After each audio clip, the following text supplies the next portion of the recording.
তোর এসব কথা বাদ দে। আমারও তোর বয়স হয়নি যে তুই মরে যাবি। এই বাড়িটা কমপ্লিট কর, ছোট ভাইয়ের একটা লাইন কাট হোক, তারপর তুই যা পারিস কোয়েশ্চেনে। এ ভাই, আব্বা তো ঠিক কথাই কয়েছে। তুই দেশে এসে এখন কি অবা করবি? কয়দিন থাক, তারপরে আবার চলে যা। ঠিক আছে আব্বা, আমি বুঝতে পারিছি।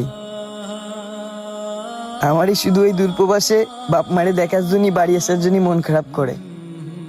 আমার মা বাপের করে না, আমার ছোট ভাইরে করে না।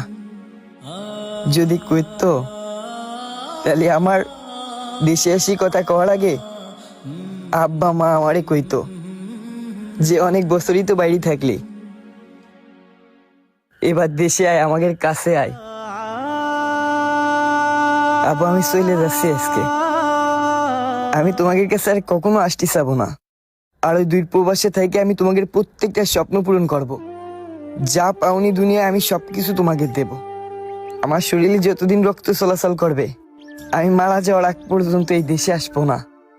ও আর যাও, আমি আমার সহপাঠীদের বলে দেবানে যে ভাই আমি যদি এই প্রবাসে মারা যাই, আমার এই লাশটা জানি দেশে পাঠাবেন না, কারণ আমার দেশে কেউ নেই।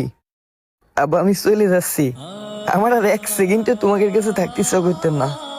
এখন আমার নিজের কাছে দোষী মনে হচ্ছে।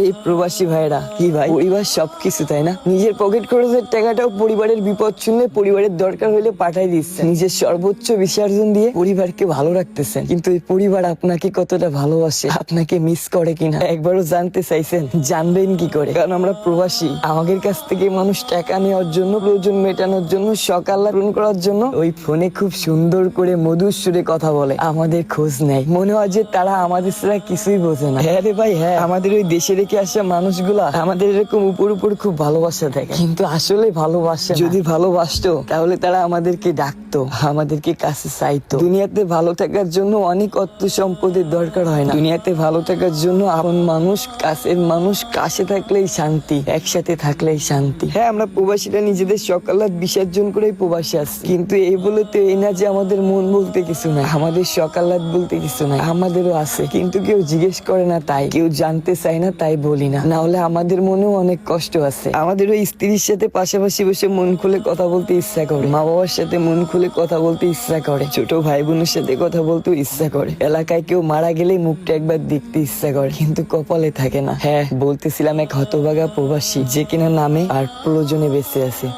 নিজের জন্য না।